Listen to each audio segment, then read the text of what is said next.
The gentleman from Minnesota is recognized for 3 minutes. I thank the chairman. Mr. Speaker, the House Financial Services Committee has been working hard for consumers, local banks, credit unions, and American entrepreneurs during the 115th Congress. Today, we continue our work with H.R. 4607, the Comprehensive Regulatory Review Act, introduced by my colleague from Georgia, Representative Barry Loudermilk.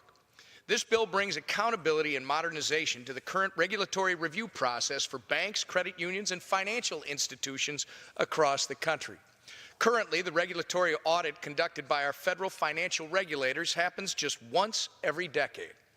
And the Consumer Financial Protection Bureau and the National Credit Union Administration are not technically a part of that review.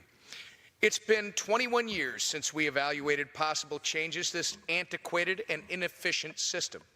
That is why we need Representative Loudermilk's Comprehensive Regulatory Review Act to ensure the regulations we have in place are working to do what they are supposed to do: protect consumers. This legislation is made even more urgent given the unchecked and inefficient regulations are working against the very consumers our regulatory regime was designed to help. Take, for example, the fact that the United States lost nearly 12,000 of its federally insured banks between 1984 and 2016, making it harder for small business entrepreneurs and families to access the credit and capital they need to create new opportunities and grow. These banks struggled under the weight of new regulation, either to disappear completely or to be swallowed up by the big banks who are able to absorb the heavy cost of compliance. For those banks that are able to survive, significant trade-offs are required. In Rockford, Minnesota, for instance, instead of adding another lender to their team, one small community bank needed to hire a full-time compliance officer simply to keep up with the regulatory onslaught from Washington.